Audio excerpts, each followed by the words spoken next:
The third program that we're going to talk about to discover connected clients and gather information about them is Nmap. Nmap is a short for Network Mapper. It's a network discovery tool that can be used to gather information about just about any device. You can gather information about any client that is within your network. You can discover clients that's within your network. You can gather information about clients that are outside your network. You can gather information about clients just by knowing their IP. You can put the IP and then you can gather information. Now, Nmap is a huge tool. It has many uses. It can be used to bypass firewalls, all kinds of protection and security. So there is like books and courses that are specific for Nmap only. In this course, we're only going to have a quick look on Nmap to show you that it's very useful, and to show you some of the basic Nmap commands to discover clients that are within our Wi-Fi that are connected to our network, and discover the open ports in these clients. We're going to use ZenMap, which is the graphical user interface for Nmap, and let's see how we do that. So we're just going to type ZenMap.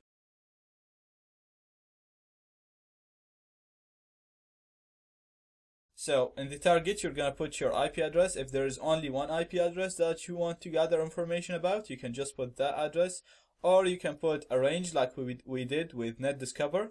So it's 192.168.1.1/24. And from here you can have profiles. You can put a custom command here if you want. If you know a custom command and you want to use it, you can put it here, or you can use one of the ready profiles here. So we're going to have a look on those ready profiles. We're going to have a look on the ping scan first. This is a kind of quick scan, but it doesn't show too many information. It only shows the connected devices. As you can see, we have the connected devices here, and we have their IP addresses and their MAC address, and we also have the vendor. So in NetDiscover, we weren't able to see the manufacturer for the device, neither with AutoScan, but you can see here with Nmap we were able to know that the 192.168.1.10 is a Cisco device. Sorry, the 192.168.1.1, that's the router. It's a Cisco device, so it's a Cisco router. Now we can go ahead and look for exploits in this device. We also know that the 198.1.10 is a HTC device, so that's probably a phone. And since it's HTC, then it's probably running on Android. So now we're having more information. We can see that this device, the 12 device, is an Apple device. So again, it's either a phone, a tablet, or a Mac. And then we can see that this device is a Dell, number 22. And here, this device, I don't know who's this manufacturer. And we have another Dell device on this IP address. So again, its ping scan was very quick. We were able to know the manufacturer, the IP address, and the MAC address of the connected clients. The next scan we're going to have a look on is the quick scan.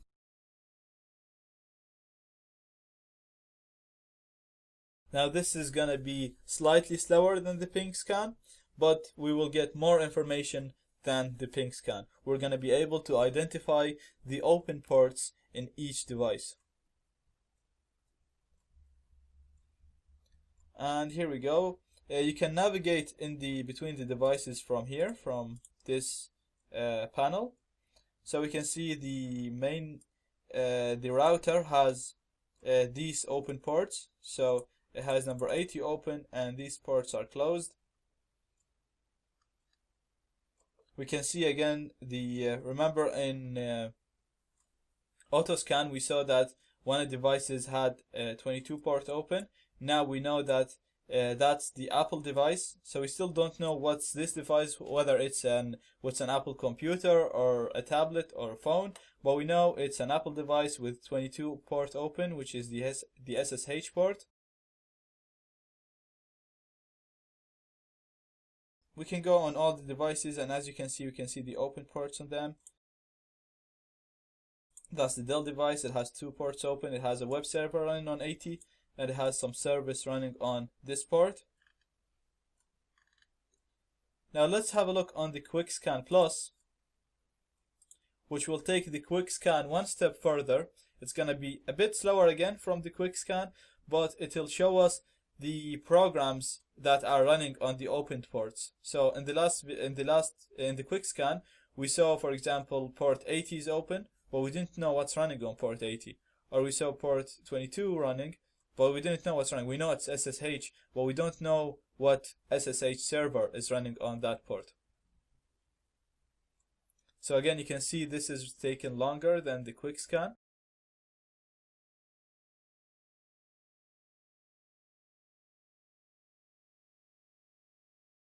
Right, so that did take some time. It was slower than all the previous scans that we talked about, but we can see that it gathered much more information.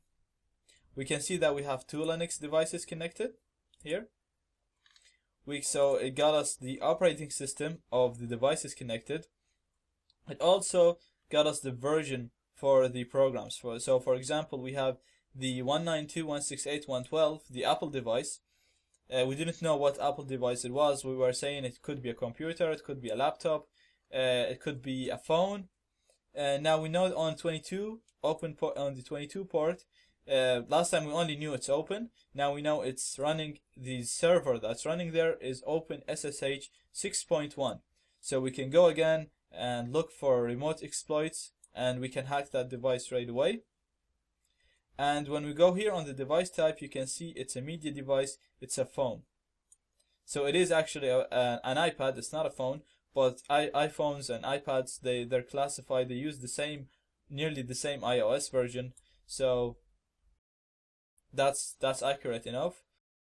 As you can see here, it's Apple iOS, so we know it's not a Mac, it's not a laptop, it's either an iPhone or an iPad, and it's running iOS 4, 5, or 6. Okay, now if we go on the other devices, so we have, this is our Linux device, and we saw in the QuickScan we were able to identify 80 and this port open. We didn't know, we knew HTTP running on this obviously, but we didn't know what version of server that's running on this. Now we know it's Apache HTTP server 2.2.22, and it's a Ubuntu device, and that is correct. It's an OS Luna, which is a version of Ubuntu. So this is again very accurate.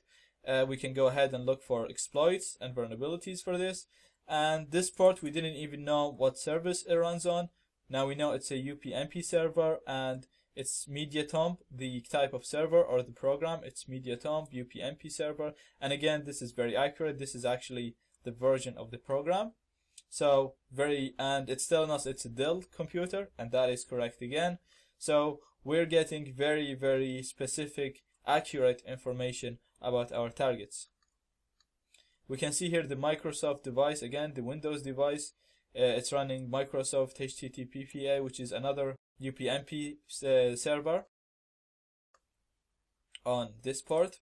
You can also browse by the services, so you can go on HTTP and it will show you the devices that have HTTP open, or you can go on SSH and you see the devices that have SSH open. So let me just show you an example. So if we go back to the hosts and we go to this device, to the output, let me show you here. So we know it's an Apple device. We know it's a phone or an iPad, and we know it has 22 open. So that's the SSH open, and that means the device has been jailbroken. Because without jailbreak, you can't install you can't install SSH server on the device. Now, when you jailbreak, in the jailbreak process, it installs a root user on the device, and the password for that root user is Alpine.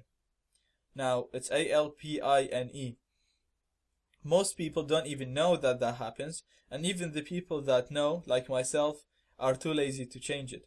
So in many cases, if you find an iPhone or an iPad device with 22 open, you can pretty much just try to log into it straight away with SSH. So we'll do that here. We're gonna go SSH 192.168.1.12, and we're gonna go to root at this. Yes, it's gonna ask me the password. I'm gonna type in Alpine, ALPINE, and as you can see, I logged in as root.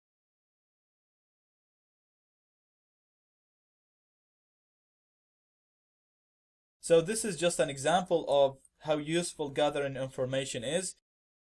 Even if this didn't work, you can go, as I said, you can go ahead and look for exploits for these programs, and you will manage to gain access to this network. So gathering information is a huge step in penetration testing.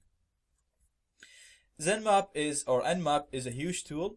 You can carry out so many types of scans. You can experiment with these profiles here, and I highly recommend that you read more about Nmap and increase your knowledge about it, because you will need to use it in many cases, not only in Wi-Fi networks or in Wi-Fi penetration testing.